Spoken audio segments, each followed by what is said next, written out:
కల్తీ మద్యం తయారీదారులపై ఎలాంటి చర్యలు తీసుకోవచ్చు? ఎటువంటి కేసులు నమోదు చేయాలి? సిఆర్పి సెక్షన్ ప్రకారం ఎలాంటి సెక్షన్స్ నమోదవుతాయి?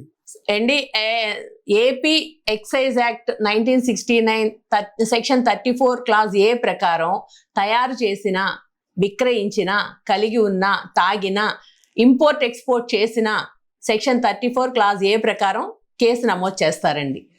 ఆ కేసు నమోదు చేసిన కేసుని నడిపించగలగాలి కదా. పెండింగ్ లో ఎందుకు ఉంటున్నాయి ఇన్ని వేల కేసులు? ఇప్పటికీ ఎక్సైజ్ కేసు ప్రతిసారి ఎక్సైజ్ దాడులు జరుగుతాయి, ప్రతిసారి మనకి డ్రంక్ అండ్ డ్రైవ్ కేసులు పట్టుకుంటారు. మనకి 75% డ్రంక్ అండ్ డ్రైవ్ కేసుల్లో దొరుకుతున్నారు. దొరికిన వాళ్ళందరికీ శిక్షలు పడుతున్నాయండి. లేదు అంటే వ్యవస్థలు నాశనం చేయడమే కదా ఇది.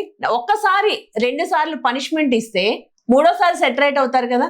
పనిష్మెంట్ చేయడానికి కూడా నిలబడకుండా కేసుల్ని ప్రొలాంగ్ చేసుకుంటూ పోతున్నారు. ఇంకా శిక్షలు పడవంటే ఎక్కడి నుంచి పడతాయండి? ప్రభుత్వ పెద్దల ఇన్ఫ్లుయెన్స్ లేకుండా ఇవన్నీ జరుగుతాయా?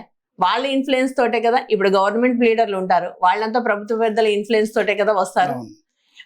వాళ్ళని మనం తప్పు పట్టడానికి లేదు. ఎందుకంటే బెదిరింపులు, భయభ్రాంతులకు గురి చేస్తున్నారు ప్రజల్ని, అధికారుల్ని, ఉద్యోగస్తుల్ని భయభ్రాంతులకు గురి చేస్తున్నారండి. ఇంకా వాళ్ళకి పనిష్మెంట్ ఎక్కడి నుంచి దొరుకుద్దండి?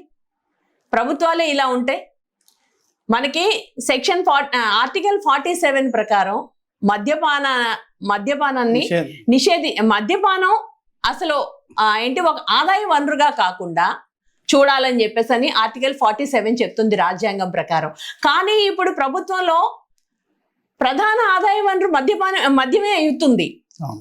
ఆ రాష్ట్ర బడ్జెట్ లో 12% మద్యం ద్వారా వచ్చిన డబ్బే. అంటే దీన్ని బట్టి మనకు అర్థమవుతుంది కదా మద్యాన్ని ఎంత ఏరులై పారిస్తున్నారు ప్రభుత్వాలు అన్నది. ఇంతకంటే దారుణం ఉంటుందా?